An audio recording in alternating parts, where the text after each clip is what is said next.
Jake Morrison stepped outside at dawn, his boots crunching through the frost-covered grass as he made his way toward the cattle pasture. The Nebraska morning was bitter cold, with that sharp wind that cuts right through you no matter how many layers you wear. He'd been doing this routine for 15 years now, ever since he'd taken over the farm from his father, and he could tell something was wrong before he even reached the fence line. 20 feet of destroyed fencing stretched between his property and the Hendricks farm next door. The wire was twisted like spaghetti. Fence posts snapped clean in half and scattered across the ground like broken bones. Deep gouges in the earth told the story. His neighbor's massive Chevrolet bull had clearly busted through during the night with the force of a freight train. "Son of a bitch," Jake muttered under his breath. "Sarah!" he called toward the white farmhouse, his voice carrying across the empty fields. "We got a problem out here!" His wife emerged a few minutes later, wiping flour from her hands on her blue apron. Sarah had been up since 5, already starting the day's bread. Their 12-year-old son Tommy burst through the screen door behind her, letting it slam with that sharp crack that echoed across the property. "Frank's bull again?" Sarah asked, taking in the scene of destruction. Her breath formed small clouds in the frigid air. Jake nodded grimly, kicking at a chunk of splintered wood. "Third time this year, Sarah. Third damn time. I'm getting real tired of cleaning up after that man's mistakes. After Martha died, it's like he just gave up on everything." Tommy crouched down, examining the massive hoof prints pressed deep into the mud. "Dad, these tracks are huge. How big is that bull anyway?" "Big enough to do this." Jake gestured at the ruined fence. "And big enough to hurt someone if we're not careful. That Chevrolet weighs close to 2,000 pounds. They walked through the gap in the fence onto Hendricks' property, following the obvious trail of trampled grass and deep hoof prints that cut through the frost like a road map.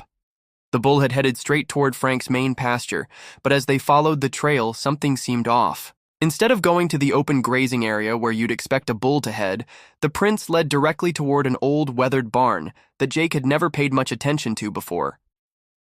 The barn sat about 300 yards from Frank's main house, half hidden behind a grove of cottonwood trees.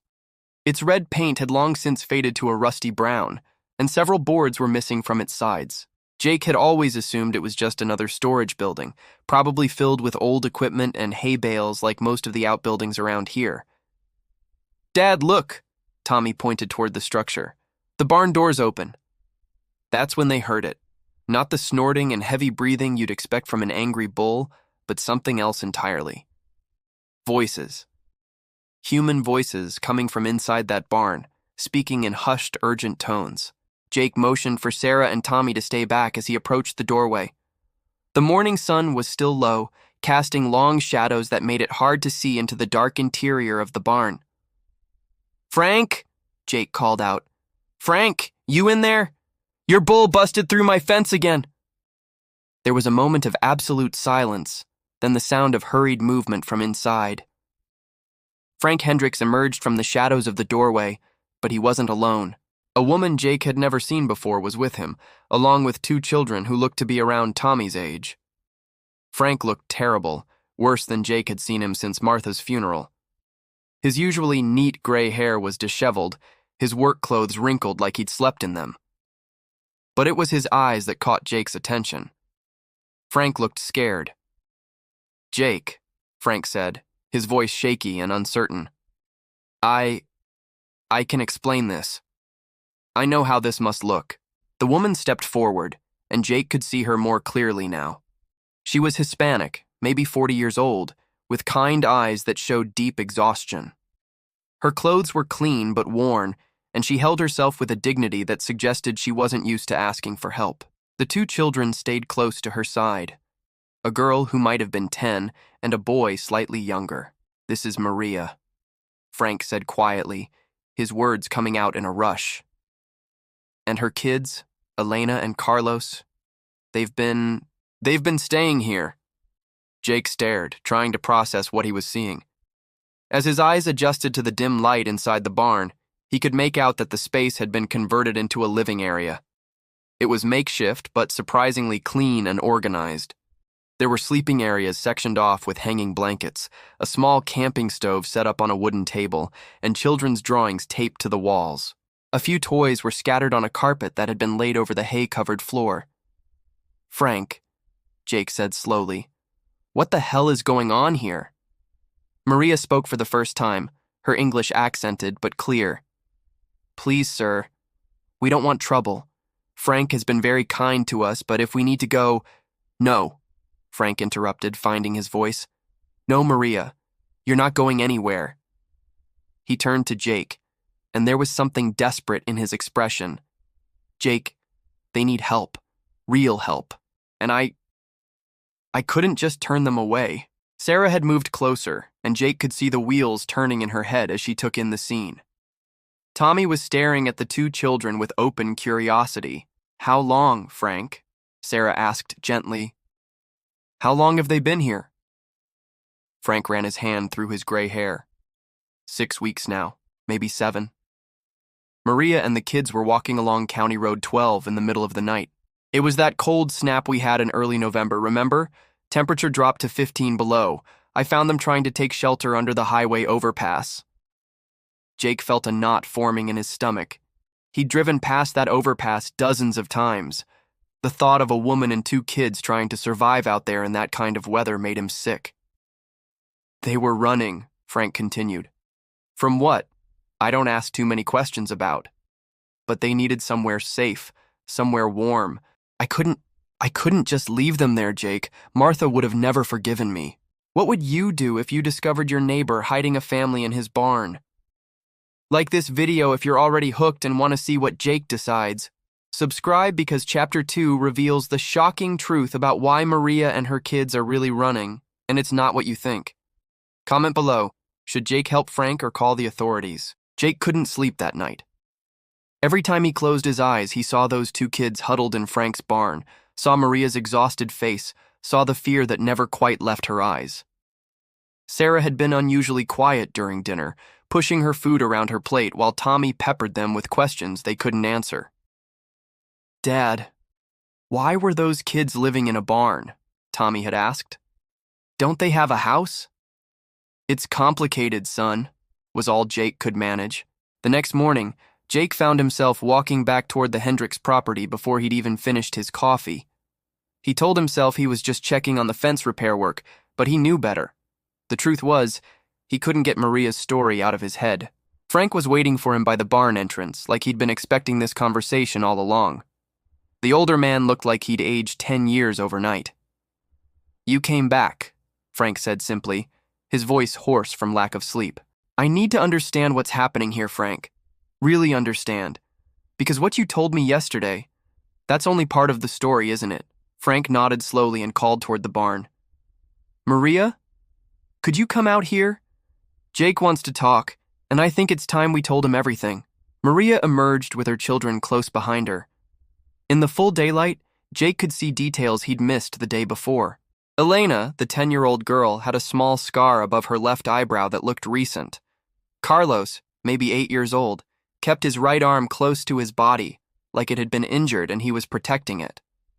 Maria herself moved carefully, deliberately, like someone who'd learned to be cautious about every step, every gesture. "Maria," Jake said gently, crouching down so he wasn't towering over the children. "Frank says you were running from something, from someone. Can you tell me about that?"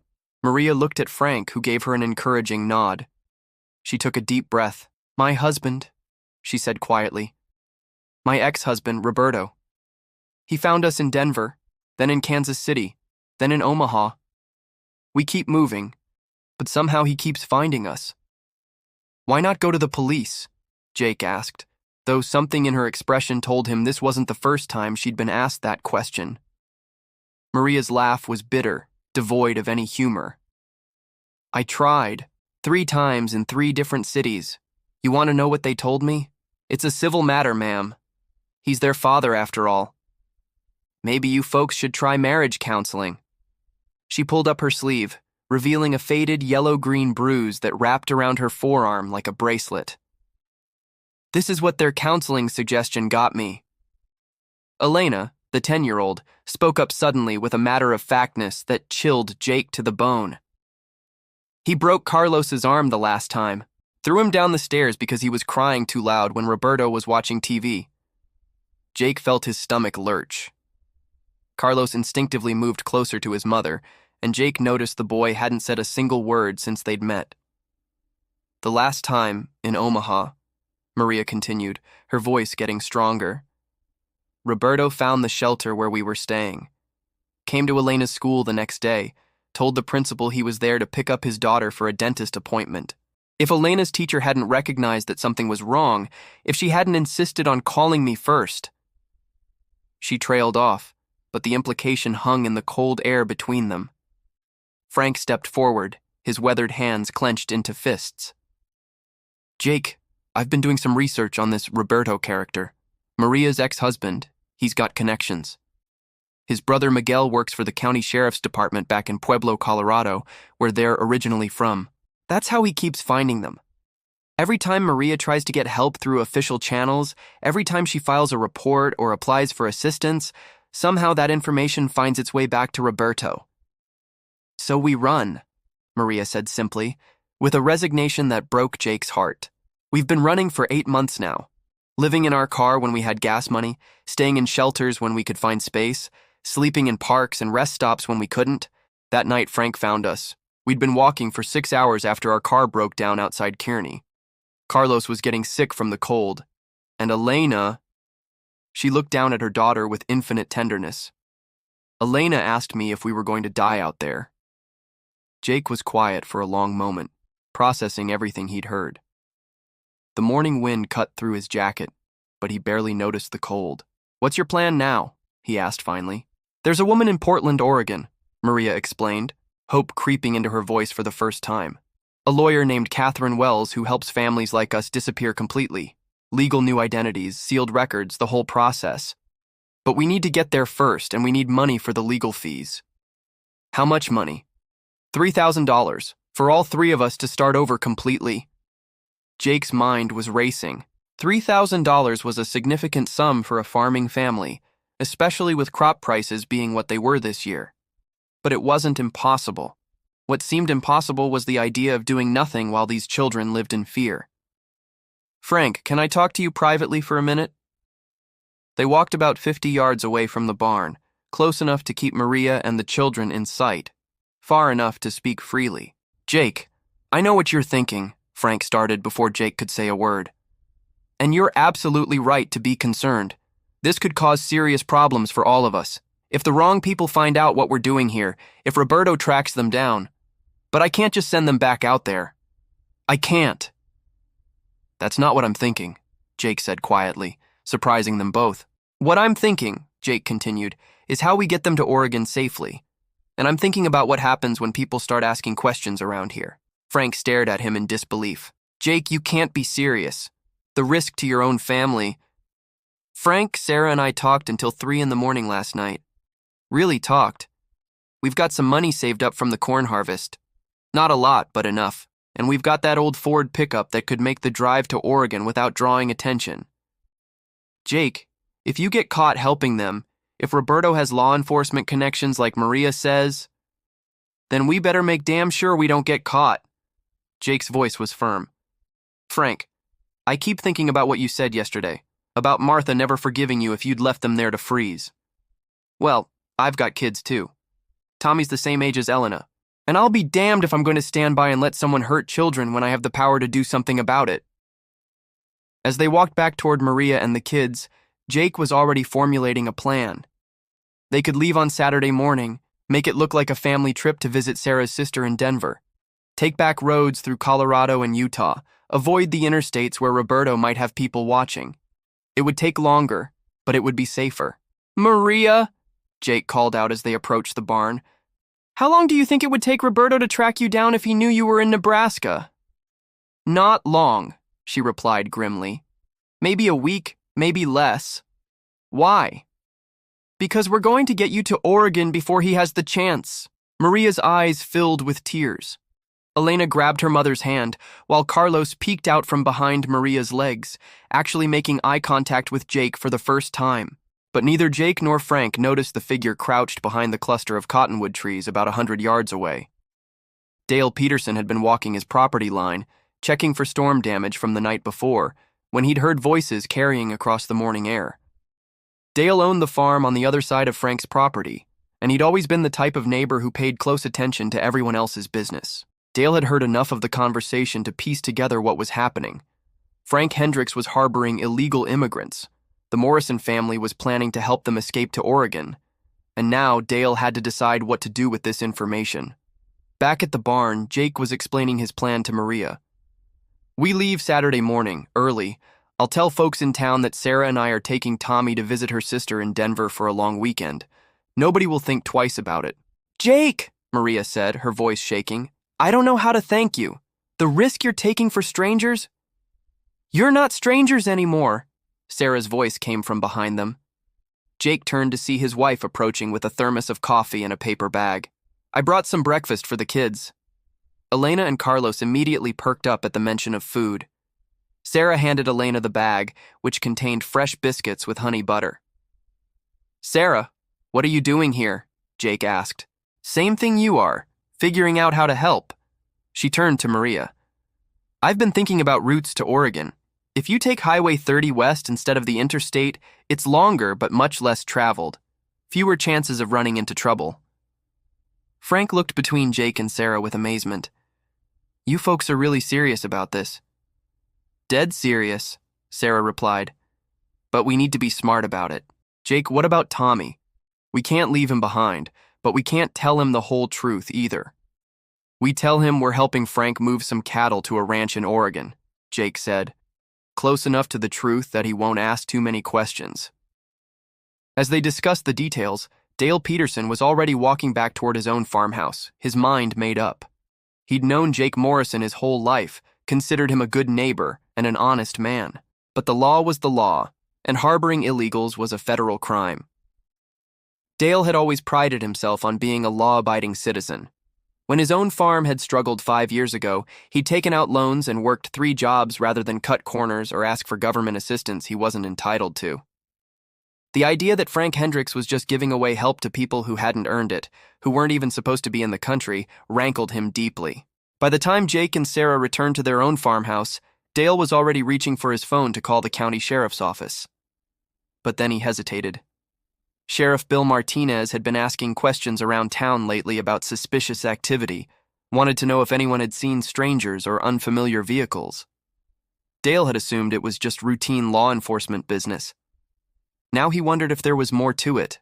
As Dale held the phone debating whether to make the call, he didn't know that Sheriff Martinez had already received a call 3 days earlier.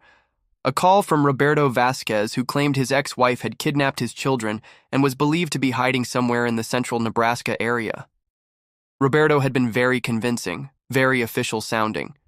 He'd provided case numbers, legal documents, even a reference from his brother Miguel at the Pueblo County Sheriff's Department. Sheriff Martinez had promised to keep an eye out for a Hispanic woman traveling with 2 children. What Sheriff Martinez didn't know was that all of Roberto's documents were fraudulent. His brother's position was real, but his support was lies. And the kidnapping was actually a mother's desperate attempt to save her children's lives. Dale Peterson was about to set in motion a chain of events that would put Maria, Elena, and Carlos in mortal danger. And he had no idea that making this phone call would make him an unwitting accomplice to the very violence Maria was trying to escape. His finger hovered over the numbers as Saturday morning, and their planned escape, was now only 3 days away. Dale Peterson stared at the phone in his kitchen for nearly 10 minutes before finally dialing. The black rotary phone, a relic from his father's time, felt heavier than usual in his weathered hands. Outside his window, he could see smoke rising from Frank Hendricks's chimney, knowing now what, or rather who, that smoke was keeping warm. Platte County Sheriff's Department, this is Deputy Collins. This is Dale Peterson, out on County Road 847. I need to speak with Sheriff Martinez about some suspicious activity I've witnessed on my neighbor's property. Can you hold please, Mr. Peterson? Sheriff Martinez specifically asked to be notified about any calls regarding suspicious persons in your area. That phrase made Dale's stomach tighten. Why would the sheriff be expecting calls about suspicious persons? But before he could reconsider, Martinez's familiar voice came on the line. Dale, Bill Martinez here. What have you got for me? Bill, I'm not one to stick my nose in other folks' business, but I think Frank Hendricks is harboring some illegals on his property. Hispanic woman with 2 kids living in his old barn. And Jake Morrison's planning to help them run off to Oregon this Saturday. There was a long pause on the other end. Dale, I need you to listen to me very carefully. How certain are you about what you saw? Certain enough. Heard them planning the whole thing this morning. All right, I want you to stay away from that property until I can get out there. Don't mention this conversation to anyone, you understand. This could be part of something much bigger. After Dale hung up, Sheriff Martinez immediately dialed a number he'd been keeping on a piece of paper in his desk drawer for 3 days. Roberto, it's Sheriff Martinez in Nebraska. I think we found them. Meanwhile, 3 miles away, Jake was in his barn working on the Ford pickup that would make the journey to Oregon. He'd changed the oil, checked the tires, and was now going through the engine with the methodical care of a man who understood that mechanical failure could mean the difference between freedom and capture for Maria's family. Tommy was helping, handing him tools and asking the kind of questions 12-year-olds ask when they sense something important is happening, but don't quite understand what. Dad, why are we taking this truck instead of the good one? Sometimes the old trucks are more reliable for long trips, son. They're simpler, easier to fix if something goes wrong. Are we really just moving cattle for Mr. Hendricks? Jake paused, wrench in hand. He'd always tried to be honest with Tommy, but this situation required a different kind of truth. We're helping Mr. Hendricks with something very important, something that matters a lot to him. Is it because he's been sad since Mrs. Martha died? That's part of it, yes. Sarah appeared in the barn doorway, her face pale. Jake, can I talk to you for a minute? They stepped outside, and Sarah's voice was urgent and low. I just got a strange phone call. Someone asking if we'd seen any unfamiliar people in the area, claiming to be from some family services agency. But something felt wrong about it. The questions were too specific, too pushy. Jake felt ice form in his stomach. What kind of questions? About a Hispanic woman with 2 children, asked if we'd noticed anyone matching that description, if we'd seen any unusual activity at neighboring farms. Jake, what if someone's already looking for them? Before Jake could respond, Tommy came running out of the barn. Dad, there's a car coming up the road, big black car with those lights on top. Sheriff Martinez's patrol vehicle was indeed heading toward their farm, dust cloud trailing behind it on the gravel road. Jake's mind raced through possibilities. Had someone seen Maria and the kids? Had Frank been careless about something? Sarah, take Tommy in the house now. Jake, what if they ask? Tell them we haven't seen anything unusual. Period. Sheriff Martinez pulled into their driveway and stepped out of his vehicle with the deliberate movements of a man on official business. Bill Martinez had been the county sheriff for 8 years, and Jake had always considered him a fair, reasonable man. But something in his demeanor today felt different. Afternoon, Jake, Sarah. Martinez tipped his hat as Sarah and Tommy headed toward the house. Got a minute to talk? Sure, Bill. What's on your mind? I'm looking for some people. A woman named Maria Vasquez and her 2 children, Elena and Carlos. Their father's been searching for them. Thinks they might be in this area. Jake kept his expression neutral, though his heart was pounding. Haven't seen anyone like that. Why, are they in some kind of trouble? According to the father, the mother took the kids without permission. Custody dispute. He's got legal documents showing he has rights to those children. Martinez pulled out a folder from his patrol car. Mind if I show you their pictures, just in case you see them around? Jake looked at the photos, clearly family pictures that had been cropped to show just Maria and the children. They looked happy in the photos, carefree. Nothing like the terrified family he'd met in Frank's barn. Haven't seen them, Jake said firmly, but I'll keep an eye out. Appreciate it. Oh, and Jake, the father mentioned that his ex-wife might try to convince people she's running from domestic violence. Wants folks to know that's not true, that she's just bitter about their divorce and trying to keep him from his kids. Every instinct Jake had was screaming that Martinez was wrong, that Roberto's story was a lie. The fear in Maria's eyes, the way Carlos protected his injured arm, Elena's matter-of-fact description of violence. those weren't the signs of a bitter custody dispute. Well, like I said, haven't seen anyone matching that description. Martinez nodded and handed Jake a business card. If you do see anything, give me a call right away, day or night. This is a priority case. As the sheriff's patrol car disappeared down the road, Jake realized their Saturday morning plan had just become much more dangerous. Roberto wasn't just tracking Maria through official channels, he was using law enforcement to do his hunting for him. Jake pulled out his cell phone and called Frank's landline. Frank, we need to talk, right now, and we need to move our timeline up. Jake, what's wrong? Everything just got a whole lot more complicated. They're not just looking for Maria, they're using our own sheriff to find her. Frank's hands were shaking as he hung up the phone. Through his kitchen window, he could see Maria hanging laundry on a makeshift line behind the barn, Elena and Carlos playing quietly in the grass nearby.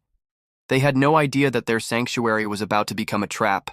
Jake arrived at Frank's farm within minutes, his pickup truck kicking up dust as he parked behind the house, out of sight from the main road. The two men met halfway between the house and the barn, both understanding that time was now their enemy. How long do you think we have? Frank asked, his voice tight with worry. Not long. Martinez seemed pretty confident he was going to find them. And if Roberto's got law enforcement believing his story... Jake didn't finish the sentence. They both knew what it meant. They walked quickly to the barn where Maria was folding the dried clothes. She looked up as they approached and immediately sensed something had changed. What's wrong? She asked, standing up slowly. We need to leave. Now. Tonight. Jake said without preamble. The local sheriff came by my place an hour ago. He's looking for you, and he believes Roberto's version of the story. Maria's face went white. How did he find us so fast? Someone must have seen you and reported it, Frank said grimly. Probably one of the neighbors. Elena looked up from where she was playing with a collection of smooth stones. Are we running again, Mama?